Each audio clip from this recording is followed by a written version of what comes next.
Okay, recording on the cloud. Welcome everyone to this latest Plexus pop-up. My name is Mike Taylor. I'm a Plexus catalyst.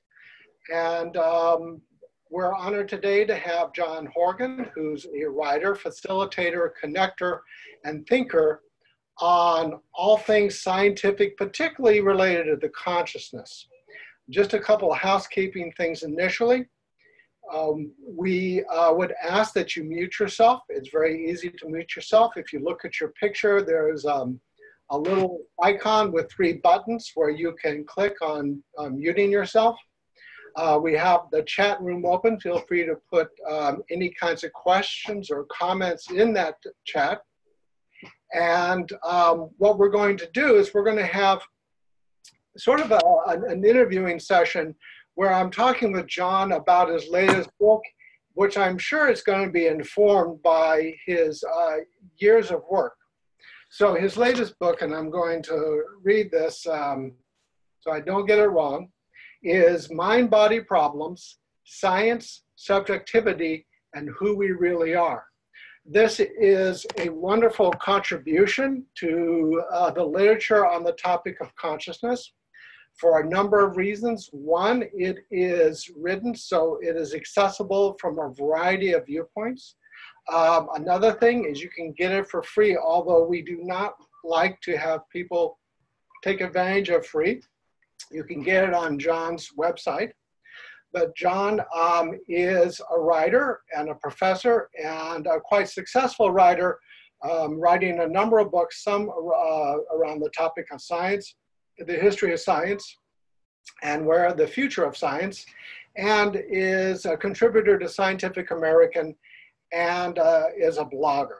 So thank you, John, for coming and joining us, and tell us what is the most important thing to know about you, and particularly why you wrote this book. Yeah, well, first of all, thank you for that very nice introduction. I have never heard myself described as a facilitator and a connector before, but I like that. I think now that you tell me that's what I am, I think you're right. I think I do that. I try to do it anyway. So what do people need to know about me?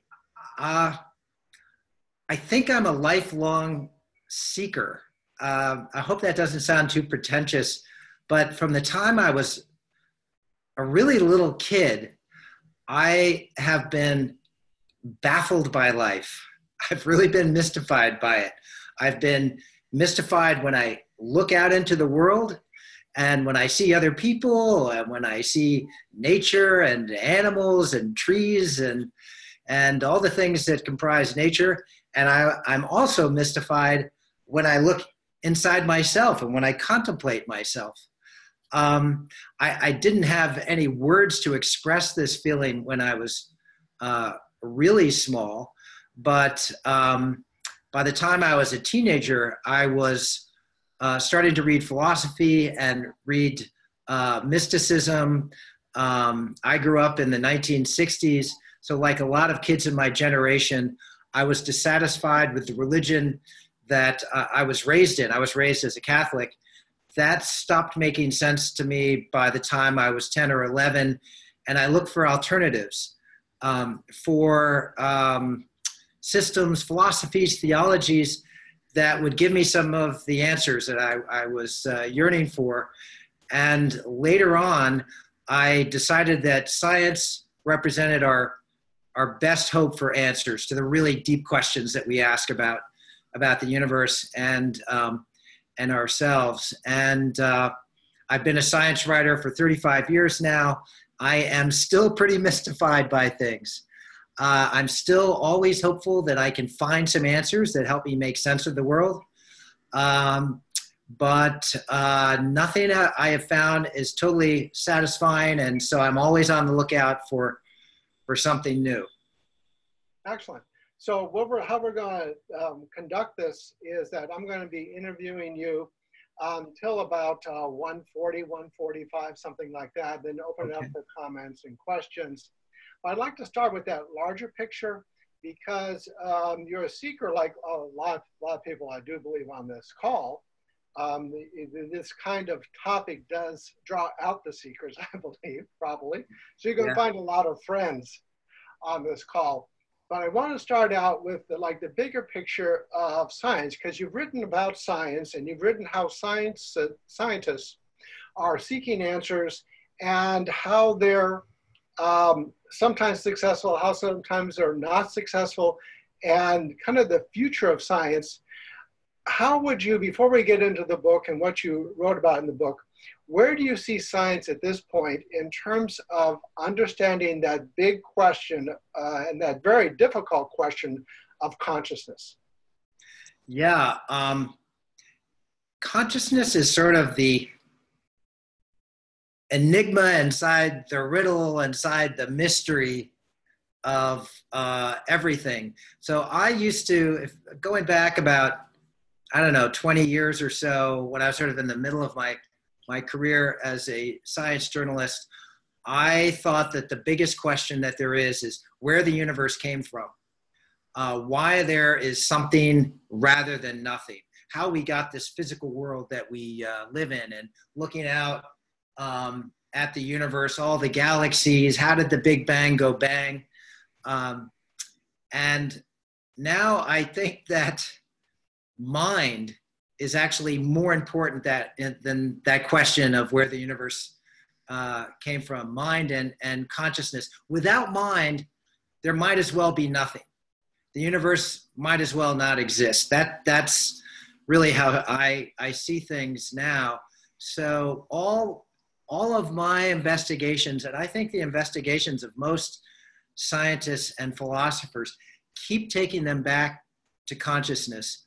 And the question is, if we accept, as most modern scientists tell us, and philosophers, that the world consists of matter, matter is the foundation of reality, how do we get mind? How do we get consciousness, which is not like any other physical phenomenon in nature? And consciousness is a fascinating problem because it's in a category of problem that I would say looks more mysterious the more we study it. And I think a lot of people within science and philosophy was more confident that consciousness was solvable 30 years ago than I am today. And I'm certainly not alone in that judgment. There are lots of people who are thinking that consciousness might be intractable, or if it's not intractable, that it might take a really long time to solve it. But we can't stop. We have to keep trying. And so that's what's going on right now. There's all this effort to try to solve consciousness, especially within the framework of materialism, with the recognition that it might be really tough to do this. Okay, so the sense I'm getting is that you seem to imply, directly and indirectly, that consciousness may actually be more of a difficult problem than understanding the origin of the universe. Yes. I do think that many physicists, and there's a number of physicists I follow, who feel like we're very close to finding, whether it be through quantum gravity loops or string theory or whatever it might be, that we're close to finding out that origin of the universe. We can look back with cosmic background radiation and see the birth of the universe, so to speak.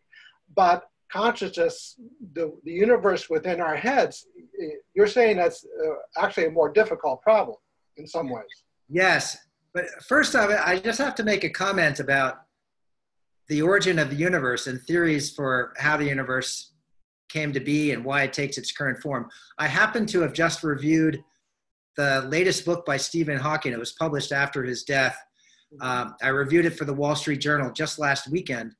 And in it, he reiterates his claim that we are figuring out where the universe came from. And he suggests that it was a quantum fluctuation. There was this vacuum with a quantum field that is generating these virtual particles, and that one of these virtual particles just expanded and became the entire universe. So this is a popular idea.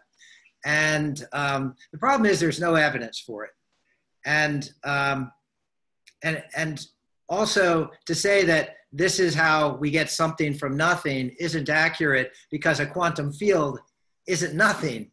It's definitely something.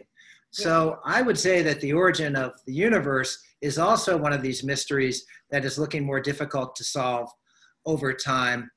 Physicists have all sorts of theories. String theory, you mentioned, multiverse theories. The idea is that there are all these other universes out there, and these are implied by quantum mechanics and string theory and some other theories. None of this is connected with empirical data in the way we would like of science. So that is looking like a really difficult mystery now. But the problem of consciousness is even harder, according to some of those same physicists. So Edward Witten, who's a very prominent string theorist, some say has the greatest mind for mathematics and physics since not only Einstein, but since Isaac Newton. He said within the last few years that he thinks that the problem of consciousness is much harder than the problem of the origin of the universe, and he doesn't see any possible solution to it. So as I said, consciousness is kind of the enigma within the mystery. So we have theories of the origin of the universe that don't have a lot of evidence.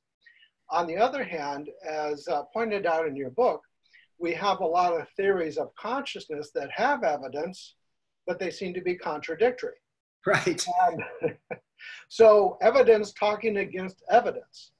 It's a fact. I'm sorry. It's a fascinating situation, and I'm fortunate as a science journalist, and that I've been around for a while. So I'm sort of I've become by default a kind of historian of science. I've just seen so much stuff happen.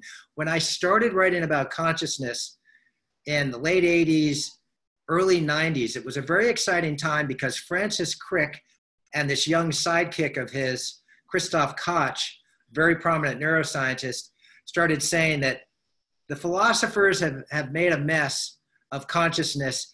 It's time for scientists to take this problem and solve it once and for all, and show how consciousness emerges from processes in the brain. And we now have the tools to do that with very powerful brain scanning devices. We can stick electrodes in the brains of animals and even humans and record what's going on. I thought that this was a very sensible approach, a hardcore, materialistic, neural approach to consciousness. I thought that everybody would gradually converge on that one paradigm. And it just hasn't worked out that way. I've been to consciousness meetings over the last few years doing research for my new book.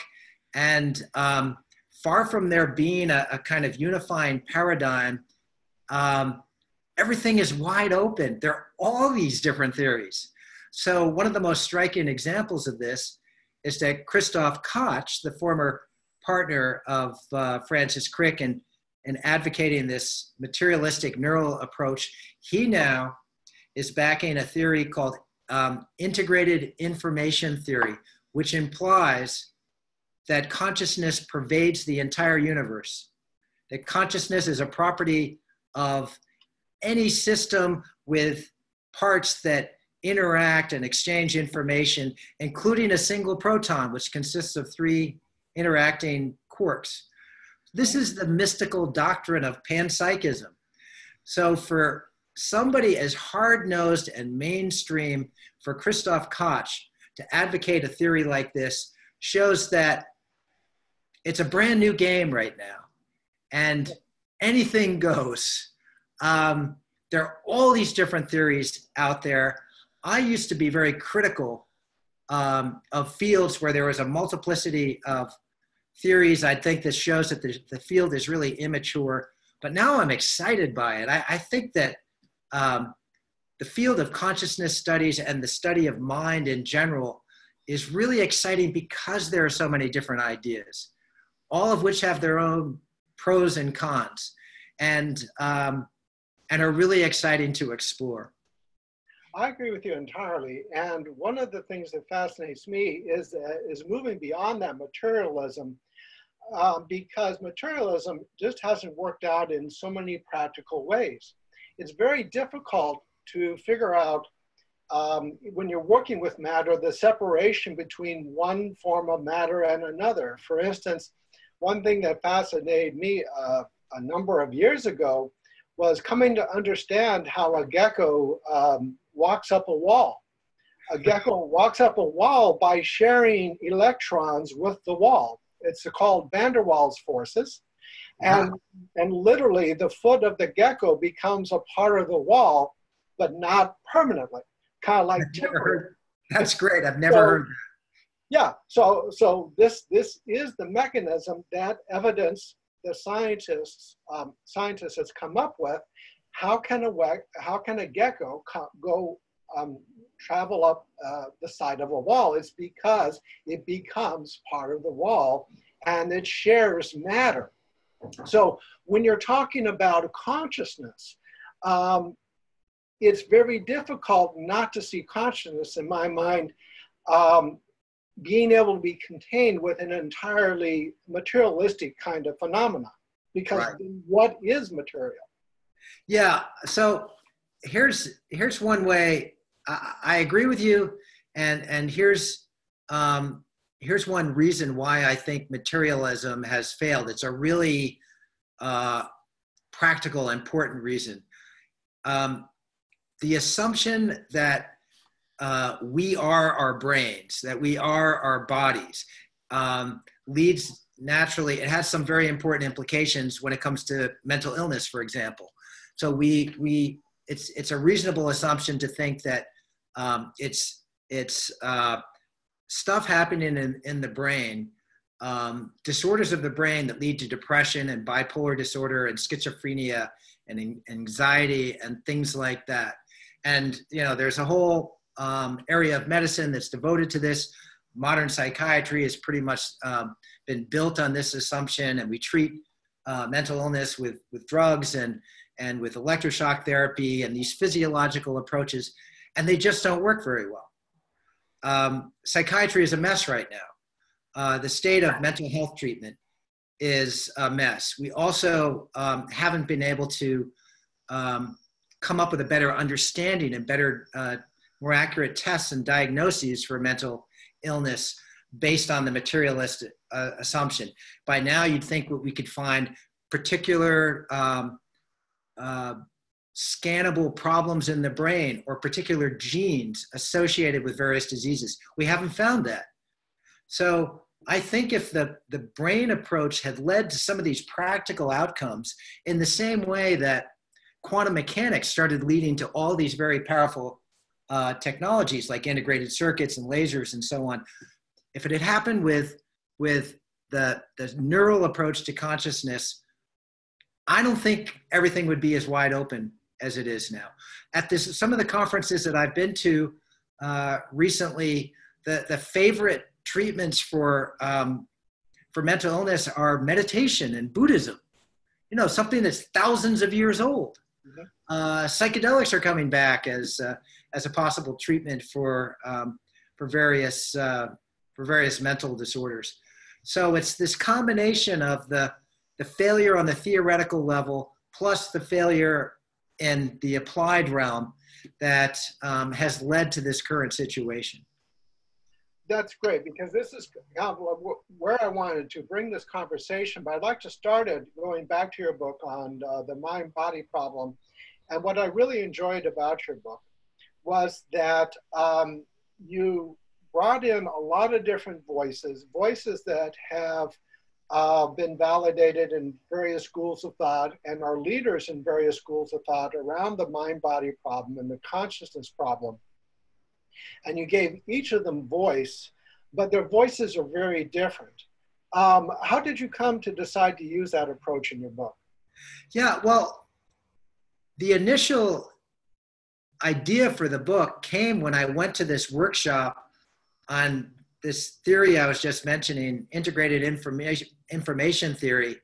And one of the speakers was this guy, Christoph Koch, this very prominent neuroscientist scientist, runs this big program in Seattle, $100 million a year budget on for neuroscience research. And he was talking about this theory and talking about panpsychism, consciousness pervading the entire universe. And I was thinking, what the hell is going on with this guy?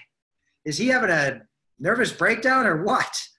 And then I realized that he had gone through an identity crisis. He had lost his Catholic faith.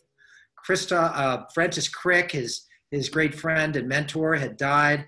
Koch's marriage had broken up.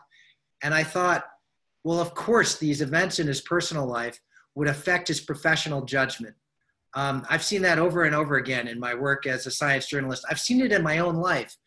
And normally I disparage people who allow their emotional personal life to affect their intellectual judgments. But then I started realizing how wrong-headed that is, especially if you're talking about the mind-body problem. The mind-body problem can be summed up. It's not just consciousness. It's also free will and morality and the search for meaning in life. It can all be summed up as, what are we? What are we really? What does it mean to be a human being? This is something that every person has to decide for himself or herself. It's like the quest for personal identity.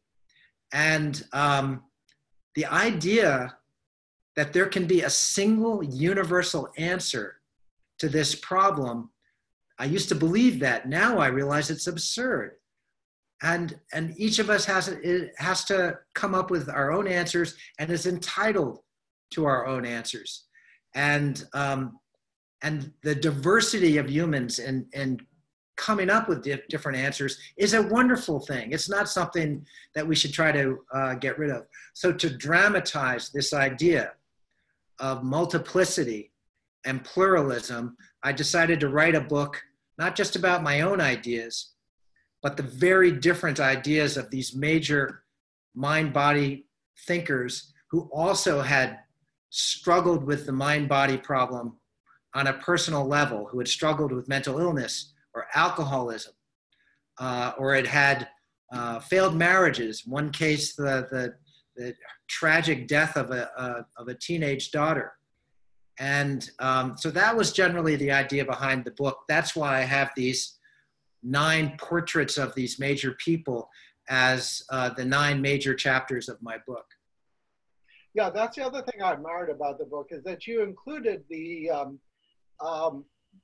practical lives, the answers or non-answers people came up with, and how they were able to use their understanding, their leader level understanding of the mind-body problem in their own lives, and how even when they had an understanding from their perspective of what should be the mind-body solution, and each, as we talked separately before this conversation, everyone believes they have the answer, or at least they're on the trail to the right answer, each of these 9 people. They found difficulty in actually applying it to their lives and coming up with solutions to their lives, and were semi-satisfied, if I could say, with just having an answer and having life as it is without being able to change things necessarily. Yeah, so one realization that I came to while I was writing the book was that, or what I did, a change in my thinking about the mind-body problem and consciousness and some of these old philosophical and scientific problems, is that we want to think that there is a true theory out there. Mm-hmm. And so if you believe in this basic materialistic neural approach to consciousness, or you think quantum mechanics has something to do with consciousness, or you go back to Freud and you think Freud was really onto something, you want to think that you're getting toward the truth. And now I think that that's not the right way to think about it. Scientists want to find the truth. I work at an engineering school, and engineers don't think in terms of what's true or not. They think in terms of what works. So if an engineer is building a new bridge or a new smartphone design, anything, You don't say, come up with the true solution. You want them to come up with something that, that does the job. And so if you're thinking about mind-body theories, don't ask, is it true or not? Ask whether it does something for us. Can it help us overcome mental illness? Can it help console us when we're suffering, when life deals us a terrible blow? Can it help us confront our own mortality? Religions try to do this, and they accomplish that for many people. And science, in a way, is trying to do the same thing. And the problem is, if you're asking, does it work? Is the theory consoling? Does it make life more meaningful to you? That can only be answered subjectively. There are some objective ways you can evaluate different responses to the mind-body problem, especially if you're talking about treatments for mental illness, or even if you're talking about systems for organizing humans, different governments or different types of economy. Empirical evidence does matter. But ultimately, we have to make these subjective judgments, and those are always going to differ from person to person. We can't, the way I like to put this is, we're trying to turn the mind-body problem into something objective that we can examine, like gravity or electrons, but we can't do it. It's different than all those other problems. We can't get subjectivity out of the mind-body problem. This is the difficulty I have with a lot of these theories, because practically, and I mentioned to you I was going to bring this up, I see in organizations, in employment, in the military, a number of different human organizations that they will grab one theory or another, one tool or another, and treat it as if it can be used objectively. Everything from Myers-Briggs, which is still, I mean, people talk about how it's objective, it's validated, when the evidence, you can pull out evidence on both sides and in between with a lot of these different theories. And so even for something as simple as getting a job, most organizations now have some psychological theory, some theory of the mind, that they have a tool that supposedly will be able to measure someone's mind and their temperament and how they approach problems. And then they'll use this as a supposedly objective measure of how that mind will work in a particular organization. Yeah. So there are problems with that, right? Yeah. So if you can look at history, human history, in this way. We obviously, I described myself as a seeker. I think humans are, we're curious, we are puzzled by the world, and we come up with these answers. And I think it's a pretty obvious fact about us that we crave certainty. We don't like, most people do not like to be in a state of doubt. And so we are susceptible to seizing upon certain answers and convincing ourselves and trying to convince others this is the truth. And this actually has terrible consequences. So you can look at history as the struggle between different people, groups of people who are convinced that they had the truth, all right? Whether it's Christianity or Islam or Buddhism or Hinduism or Marxism or Nazism and eugenics. This isn't something that's just common to religion. There are scientific ideologies that have been even more lethal, especially in the 20th century, than religion. So what I've been trying to do with my writing lately is get people to be more modest and humble in their claims, and to realize that if we're talking about human nature, it's actually wrong-headed to think that there is a truth. I have my own way of looking at the world, but I realize that that's not necessarily going to work for you. And the wonderful thing about looking at the truth and our ideas this way is that it's actually promoted by democracy and by liberalism, where we are all encouraged to have our own ideas about how the world works and about what humans are. And that's a wonderful thing, but it's countered always by these persistent tendencies to think that there is one correct way that is better than all the other ways. Yeah. So this is a good point to transition to something that seemed to be important to you. So I want to give you an opportunity to talk a little bit about it. And I'm going to share some of my own thoughts about it also. And this is the topic of free will. So it was prominent in your book. And it seems to be something that's important to you in terms of how you view consciousness and the mind-body problem. So you're a supporter of the belief that we as individuals have free will, correct? Yes. So I told you I grew up Catholic, and so I believed in God. I went to confession and thought if I was a good kid, then I'd go to heaven someday. I don't believe in God in that sense at all anymore. And the concept of God doesn't even matter to me that much. The concept of free will, though, is life doesn't make any sense to me without free will. To me, what makes a life meaningful is the choices that we make. And to think that our choices are all actually products of physiological processes in our brain that we're not even conscious of, which is what some scientists and philosophers suggest, I just refuse to believe it, because the world becomes senseless to me.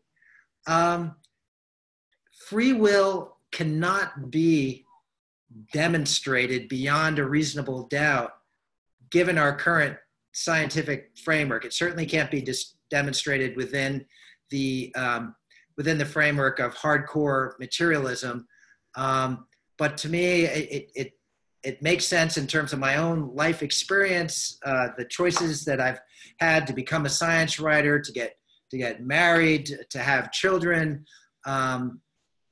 These are the choices that comprise my life and make my life meaningful. I have friends, though, who are happy to live without free will, and they cite arguments against free will, some of which are very powerful. So I think free will is just one of those things that my suspicion is that it will never be resolved one way or the other beyond a reasonable doubt. In the same way that the question of God, I don't think will ever be resolved.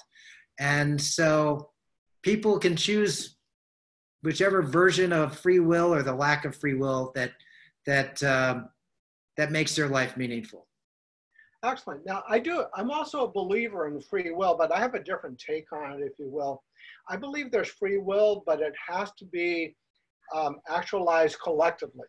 I'm going to cite a study that was done a number of years ago, and the study was showing how people self-organize. So they would take a large group of people, and they would put them on a basketball court, and they just tell people to start walking. Just start walking without any other direction. And almost invariably, the group would start to form a torus, a circle. And you start to go around and around. And that fascinated the researchers. So they decided to implant spies into the circle to try and get the circle to move a particular direction. And what they found was that if the group felt like they were being manipulated, they didn't get moved, the circle didn't move. But if they could hide their intention, the circle moved in the direction of the infiltrators, the spies. Right. So in my mind, I do think I have free will, but I do believe also that my free will, it can only really be actualized in the social setting, in the group. Yeah, it's complicated. Let me put it this way. I equate, some philosophers don't like this equation, but I equate free will with freedom. And one of my arguments for free will is that free will must exist if some of us have more of it than others, or even if I have more of it at one point in my life than at other points. So I have more free will now than when I was, 6 months old. I wasn't even aware of any possible choices. I was just this little creature that was totally dependent on his parents. And now I also have more free will than I would if I lived in a totalitarian government. So free will is collective in that sense. It's dependent on the social and political and even economic circumstances of each individual. But the choices still come down to each one of us. And so I still think of it as something that happens at the level of the individual, even though that can have collective and social manifestations. So one way or another, it's definitely happening. And the paradox is free will isn't something that either exists or doesn't exist. Free will is something that can expand and shrink over time, just again, as freedom does. We can choose to give ourselves less freedom for various reasons because we all accept one religion or one kind of totalitarian government. Right now, I'm hoping that we go in the opposite direction and give ourselves more choices in the future, more free will. I agree. But my own seeking about my own mind and my own theories of consciousness and mind-body problem, one of the things that was freeing and actually gave me a greater sense of free will was understanding how my mind had been influenced by social situations growing up, whether it be divisions along ethnicity or gender or politics or some other dividing line. I realized that my mind had been influenced, and understanding those influences gave me a greater sense of free will. Yeah, one of the people that I interview for my book, Robert Trivers, who's this great evolutionary biologist. He's one of the greatest biologists who's ever lived. The reason not many people have heard of him is because he's bipolar. He's got a pretty bad temper. He likes alcohol, and he likes marijuana, and he's got a strong anti-authoritarian streak. And what's fascinating about him is one of the things that he's worked on is deception and self-deception. So Trivers has argued that self-deception has been selected for through evolutionary history because you're a more effective liar if you believe your own lies. That's his theory of self-deception, which is not too dissimilar from the kinds of things that Freud said about the unconscious. And so science is telling us a lot about how we fool ourselves. You know, you'd like to think that when we are making choices, when we're exercising our free will, we know what we're doing. We understand ourselves. We really understand our options. We're rational. Our ethics are clear, but it doesn't work that way. We constantly deceive ourselves. We tell ourselves that we're better. We are more virtuous than we really are. But we're learning this. The fact that science is telling us this, and that this is something we can also learn from philosophy and from literature, this should be heartening because it means that we are not totally in the darkness. We're sort of inching our way towards some kind of enlightenment. And I think that this has shown up in the moral progress that we've made over the past couple of 100 years. Advances in civil rights for women, for people of color, for homosexuals, for transgender people lately. Our self-deception was preventing, the self-deception especially of people in power, was preventing those advances for a really long time. But now in spite of some very recent events that are nudging us a little bit in the backward, I'm pretty hopeful that, we're making incremental progress. Excellent. Now I want to open it up to questions and comments very, very, very soon.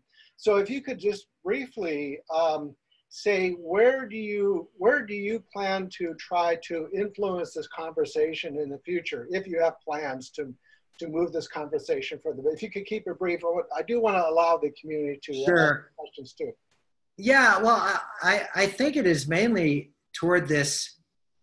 I want people to accept what I was talking about before, which is that if we are talking about how to define ourselves, how to see ourselves, and not only answering the question, what are we, but also what can we become and what should we become, we need to have that conversation, but we should be modest and humble in our claims and as tolerant as possible of other people who have views different than ours. This will be particularly difficult for philosophers and scientists who are convinced that there is one correct answer to the mind-body problem. But I want them to at least consider the possibility that that idea, that there is a single universal answer to the question of who we really are, is wrong-headed and is actually potentially destructive and will limit human freedom and creativity. Thank you. Thank you very much. So at this point, I'd like to open it up to the brilliant minds that are listening to this and get their insight. Simply unmute yourself. And the first one who speaks up will have the floor.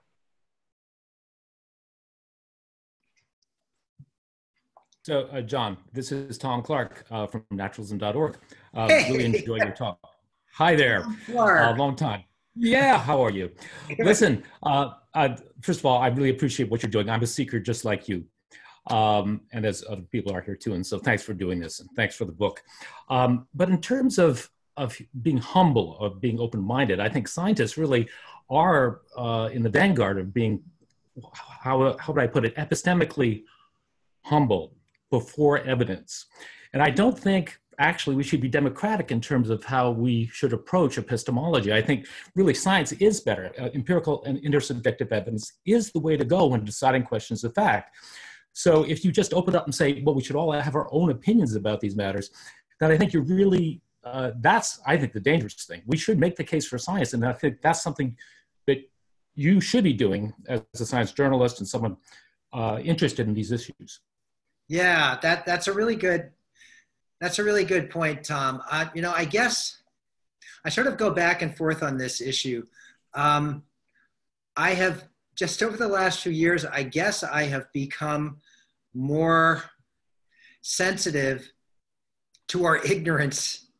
I used to be more impressed with how much science had told us about the world than I am today. And it really is quite extraordinary what we've learned about the structure of the universe, the history of the universe, the history of the Earth and the emergence of life on Earth. And we have a pretty good story for how we got from, the first single-celled bacteria to this, you and I talking on the internet about the mind-body problem. But especially when it comes to the really deep mysteries, where the universe came from, why it has the structure that we observe, how life emerged on Earth, total mystery at this point. How life evolved to the point where it could produce creatures like us. What is the nature of consciousness? Everything is wide open. And so at this point, I'm inclined to let people, as long as their ideas aren't really destructive and cruel. White supremacy is beyond the pale. Young Earth creationism is beyond the pale to me. But I am willing to cut people slack for ideas that I personally am not attracted to, like Christianity, even the idea of a personal God. I've got problems with that.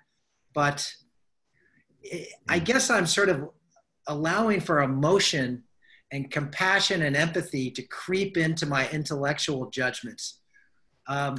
If you've gone through a real struggle in your life and Christianity helps you get through that, and a personal relationship with Jesus, I'm not going to tell you that you're wrong for that. I guess that's where I am now. I'd like to jump in here and take the role of curator for just a moment, and say that the conversation that John and Tom are having is something that I've seen happening in science in a variety of fields. There's a wonderful book out by a physicist from Germany who works on the black hole problem. Her name is Sabine Hassenfelder, called Lost in Math. And what she points out is that when people are working on the big problem of the origin of the universe, when the evidence doesn't seem to be there, they resort to what's called beauty. So they go from evidence, they go from objectivity to subjectivity.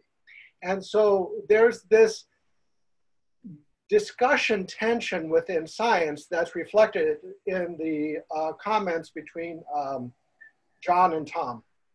Yeah, just to make it more specific, what I'm saying about bringing compassion and empathy into the conversation. Tom, I think you've read parts of my book. I don't know if you got to the chapter on Stuart Kauffman. So he's this brilliant, it's like a biochemist, physician, philosopher. He's kind of a polymath who's taken on the deep questions. And he treats parapsychology credibly. In other words, he takes it seriously. And parapsychology, I've looked into it. I can't find any reason to believe it. In his case, it's because his daughter committed suicide, really, when she was 13 years old, and Kaufman had a premonition of her death that he was certain is a paranormal experience. And so that set him on this quest to to come up with a theory of consciousness that could allow for this.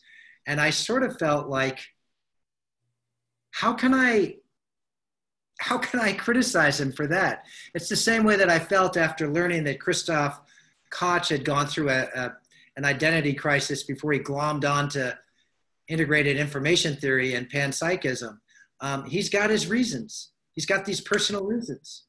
And right, the personal reasons are not evidence, right? No, you're right. I mean, they simply can't and shouldn't count in determining what the case is about consciousness or the objective status of morality, because otherwise you're confusing the quest for some kind of personal resolution to a problem with an empirical matter.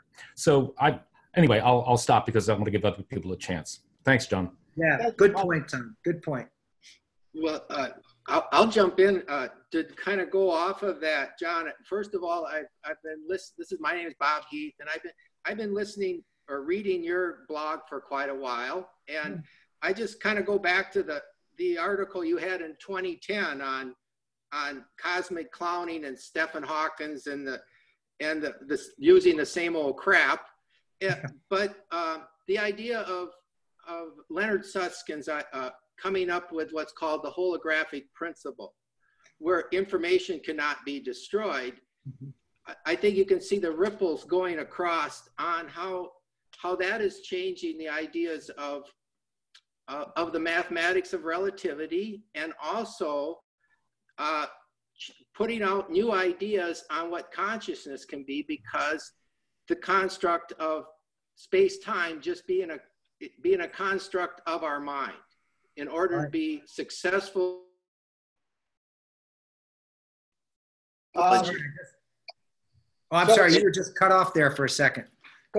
So as far just, so that I don't want to go into the mathematics of those kind of things, but it seems to be bringing up some new concrete ways, because of Hawkins radiation validates the holographic principle. There is this hope shared by some physicists that the deeper they go into matter, into the nature of matter, that the closer they will come to a solution to consciousness. Roger Penrose, this brilliant British physicist, started talking about this in the 1980s. And he was one of the people that I interviewed for my book, The End of Science. I guess Susskind is talking about this. I didn't know Susskind was interested in consciousness. So the idea is that we might come up with a unified theory that will also explain consciousness all in one fell swoop. That would be really nice. There is huge skepticism that will happen certainly among mainstream neuroscientists. Christoph Koch, who I just mentioned, doesn't think that quantum mechanics is the key to the mind-body problem. And I'd say most neuroscientists would agree with him. And, they might be right. I mean, who knows? The evidence could be pointing in that direction at some point. But, I keep coming back to this, to one of the themes of my book, which is that right now, we're sort of in the middle of an ongoing paradigm explosion. There's just enormous different disagreement even among the hardcore conventional mainstream scientists about how to take on a problem like consciousness, especially within the framework of materialism. This is another reason, going back to my conversation with Tom Clark, where I'm just inclined to let people, to try to be more forgiving of other people's views than I used to be. Thank you. Other questions and comments from the audience? Go ahead and unmute yourself if you wish. If no one else does, I've got another question. Please. Or comment, but again, I don't want to preempt the conversation. Bring it on, John. I think you're right. We can't eliminate subjectivity, right? That's the interesting thing, that we do have subjective experience. That's the mind-body problem, the hard problem, as David Chalmers has put it. So the issue then is, how do we explain subjectivity empirically, given the evidence that we have? It's not that science is looking to eliminate subjectivity. So that's the hard problem. And I don't think that, again, it's something that we can just come to our own subjective conclusions on just because we have subjectivity. Subjectivity is an objective fact about the universe as we know it, since we are subjects. So the question then becomes, how do we explain the existence of subjective experience, given the fact that we are physical organisms that do various things? So I just wanted to say that we shouldn't throw out the explanatory target in all of this. And I don't think you want to do that, right? No. So I'll go back to mental illness. If you're talking about treatments for schizophrenia, absolutely, you need to try to have objective assessments of the effectiveness of various medications. So I'll just give you the example of another case study in my book. One of the subjects of one of my chapters is Ellen Sachs, who is a lawyer, a professor at University of Southern California, but she's also trained in philosophy and in psychoanalysis. She takes medications for her own schizophrenia, and that's been enormously beneficial to her. But also beneficial for her is psychoanalysis, Freudian psychoanalysis, which, if you talk to many scientists, or if you talk to somebody like, the literary critic Frederick Crews, who has written book after book hammering Freud and calling him just a quack and a bad person. If you listen to them, Freud should have been dismissed long ago. But psychoanalysis helps Ellen Sachs make meaning of her life. This is a subjective judgment. If you're looking at psychotherapies, the reason that one approach works for one person and not for another person, it's these subjective reasons, which often just come down to the different personalities and life experiences of people. So no, of course, we should be as objective as possible when we can. while also acknowledging that there are huge areas of our research on the mind where subjectivity cannot be eliminated, no matter how hard we try. Yeah, I agree. We can't eliminate it, but the question is, what is the alternative to scientific materialism, as you put it? That's an interesting question. And what I don't think we should do is equate a naturalistic approach as being necessarily equivalent to physicalism. I think my own opinion is we have to look beyond physicalism as when looking for naturalistic explanations of subjectivity. Also, another person I spoke to for my book was Rebecca Goldstein, who was trained in philosophy, has a PhD in philosophy, studied under Thomas Nagel, the great philosopher of mind, and also thought about becoming a physicist for a while. And Goldstein says that, I think she agrees with you, Tom, that, naturalism and materialism has got to be the organizing assumption, but she just thinks that we really have a very poor understanding of matter still, and that there might be revolutions in our understanding of matter in the future, possibly from looking harder at the connection between information and black holes, as one of the questioners was discussing earlier, or when we look further into possible unification schemes, unifying quantum mechanics and relativity. Who knows? And then maybe it'll turn out that Roger Penrose is right, and that we do find something related to consciousness down in the deepest recesses of matter.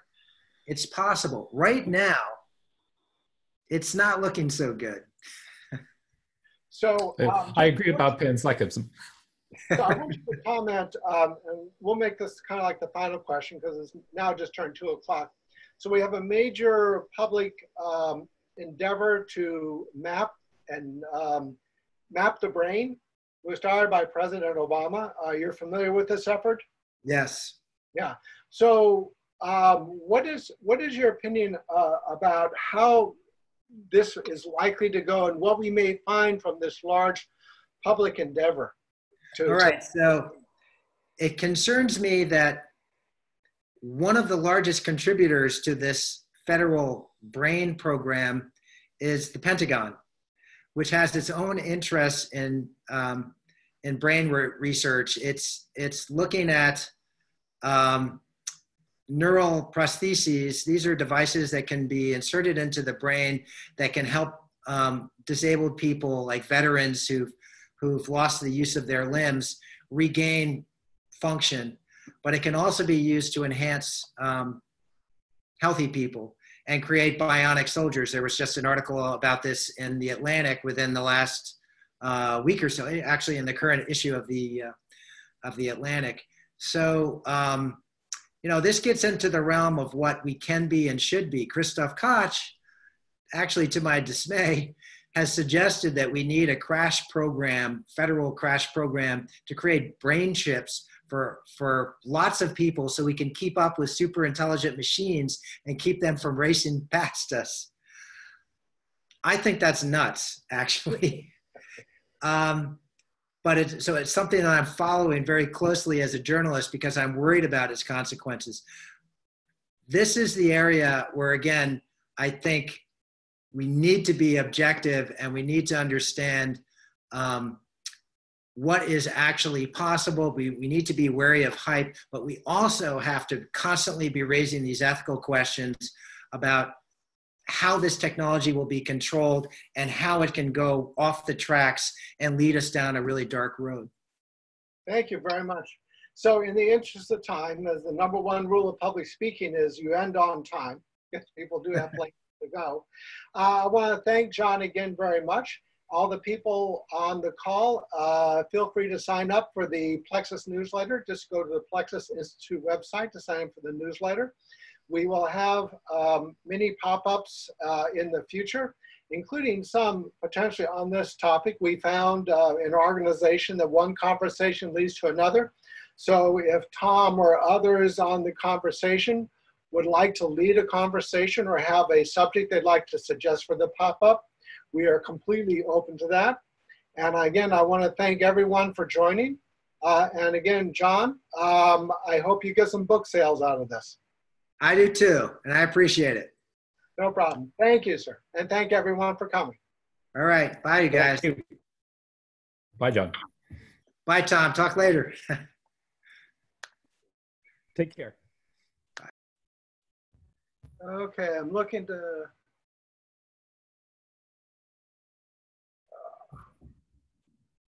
Thank you, everyone.